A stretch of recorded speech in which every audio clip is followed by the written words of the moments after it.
اب میں آپ کو تعارف کروانا چاہتا ہوں اپنے ساتھ موجود مہمانوں کا.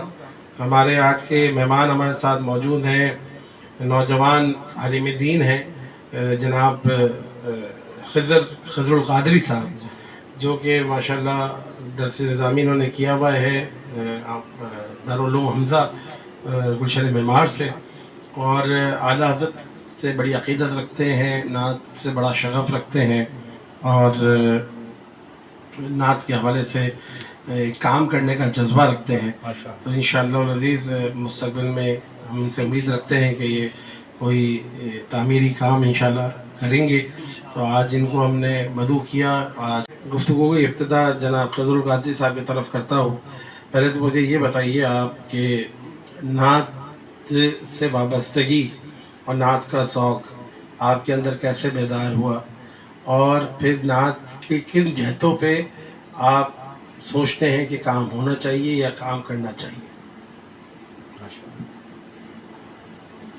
الحمدللہ رب العالمین والصلاة والسلام علی سید الانبیاء والمرسلین، اما بعد فاعوذ باللہ من الشیطان الرجیم، بسم اللہ الرحمن الرحیم. حضرت زکریا صاحب محترم، آپ کا جواب جو ہے وہ انشاءاللہ میں آپ کو سوال کا جواب تو دوں گا، لیکن اس سے پہلے یہ کہ آپ سب سے جتنی بھی انتظامیہ ہے، بالخصوص محمد ابرار حسین صاحب، ان کا میں جو ہوں بڑا مشکور ہوں، ان کا شکریہ ادا کرتا ہوں کہ انہوں نے جو ہے اس لائق سمجھا کہ مجھے اس محفل میں بلایا اور مجھ سے چند جملے جو ہے وہ سننے کی مجھے موقع عطا فرمایا. اب آپ کے جواب کی طرف میں آتا ہوں کہ آپ نے سوال یہ کیا کہ یہ اعلیٰ حضرت امام اہل سنت کا جو کلام ہے، حقیقت تو یہ ہے کہ کلام الامام امام الکلام ہوتا ہے. کہتے ہیں عربی میں کلام الامام امام الکلام، کہ جو امام کا کلام ہوتا ہے وہ کلاموں کا امام ہوتا ہے، جو امام کا کلام ہوتا ہے وہ کلاموں کا امام ہوتا ہے. تو امام اہل سنت کا کلام ہے تو وہ کلاموں کا امام تو ہے ہی بے شک. اب جو ہے مجھے اس کا شوق کہاں سے آیا، تو سب سے پہلے جو ہے وہ میں نے جو ہے اعلیٰ حضرت امام اہل سنت کا ایک کلام جو کہ 4 زبانوں میں لکھا ہوا ہے، ہندی، فارسی، اردو، عربی، 4 زبانوں میں ہے. لم یاتی نظیرو کا فی نظارن مثلے تو نشد پیدا جانا، جگ راج کو تاج تورے سرسو ہے تجھ کو شہید و سرا جانا. سب سے پہلے جب اس کلام کو میں نے سنا تو ایک الگ ہی اس میں ایک ذوق اور ایک شوق اور ایک عشق نظر آیا.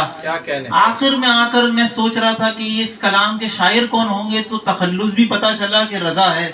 بس خامہ خام نوائے رضا، نہ یہ طرز میری نہ یہ رنگ میرا، ارشاد احبہ ناطق تھا ناچار اسرا پڑا جانا. اب مجھے پتا چلا کہ رضا ہے تخلص، تو دل میں اور شوق جو ہے وہ بڑھتا ہی گیا. دل میں ایک تمنا پیدا ہوئی کہ ان کے بارے میں معلومات کی جائے. تو حقیقت میں بتاؤں تو مجھے نعت خوانی کا جو شوق آیا اور اعلیٰ حضرت کی کلاموں کو پڑھنے کا شوق مجھے میرے برادر محترم محمد ذیشان قادری صاحب سے جو ہے وہ ملا.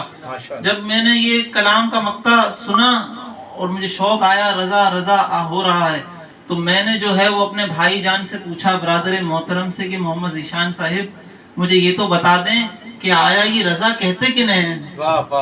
تو میرے بھائی جان نے مجھے بتایا کہ یہ جو ہے اعلیٰ حضرت امام اہل سنت ہمارے امام جو ہیں انہیں تو تم جانتے ہی ہو. میں نے کہا الحمدللہ انہیں تو جانتے ہیں، ہم بریلوی بھی انہی کی نسبت سے کہلاتے ہیں، لیکن بات یہ ہے کہ ان کے کلام کو تم نہیں جانتے. تو انہوں نے مجھے ہدایت بخشش شریف نکال کے دکھائی اور کہا کہ اس میں ایک جگہ رضا نہیں ہے، رضا ہی رضا ہے. تو میں نے جب اس میں سے وہ کلام نکالا تو پھر جو ہے وہ ایک کلام سے تو شوق جو ہے وہ چلا تھا، پھر جو شوق بڑھتا ہی گیا تو پھر اعلیٰ حضرت کے کلاموں کو میں پڑھنے لگا، سننے لگا. پھر جیسے جیسے وقت گزرتا رہا میٹرک کر لیا. میٹرک کرنے کے بعد جو ہے وہ پھر خواہش ہوئی میرے والد محترم کی، میری بہن کی اور سب جو گھر والوں کی تھی کہ یہ عالم دین بن جائیں، درس نظامی کر لے تو کیا ہی بات ہو جائے گی.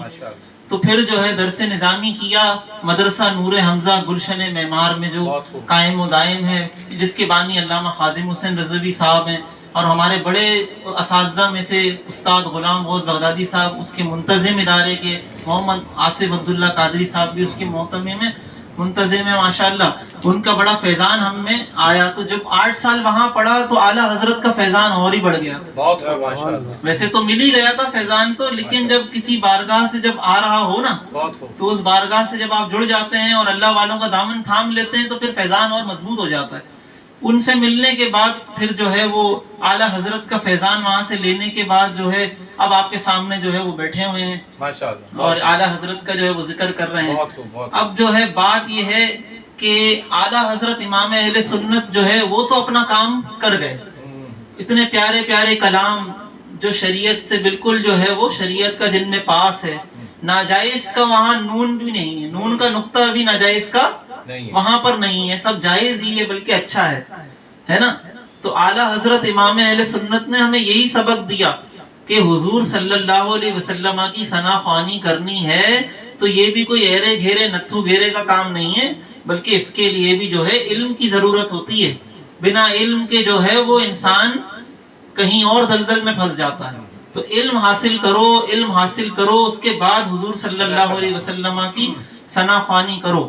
تو اب جو ہے اعلیٰ حضرت کی کلام جو بھی پڑھتا ہے اس کو بھی یہی خیال چاہیے کہ وہ کوئی ایسا غلط طریقہ تو نہیں اپنا رہا کہ جو شریعت سے ٹکراتا ہے، ایسا غلط طریقہ تو نہیں کر رہا کہ جو اخلاق کے بھی خلاف ہے، شریعت کے بھی خلاف ہے. جیسے کہ آج کل ڈھول باجے اور آپ کے سامنے یہ کیا کیا الٹے سیدھے حالات. نعت نہیں رہی، اگر مجھے معاف کریے گا، گستاخی معاف، نعت نہیں رہی، گانوں کا جیسا اس کا حساب کتاب بہت سے لوگوں نے کر دیا ہے. جو کرتے ہیں ان کی بات کر رہا ہوں، جو نہیں کرتے ان کی بات نہیں کر رہا، جو شریعت کا پاس رکھتے ہیں ان کی بات کر رہا ہوں.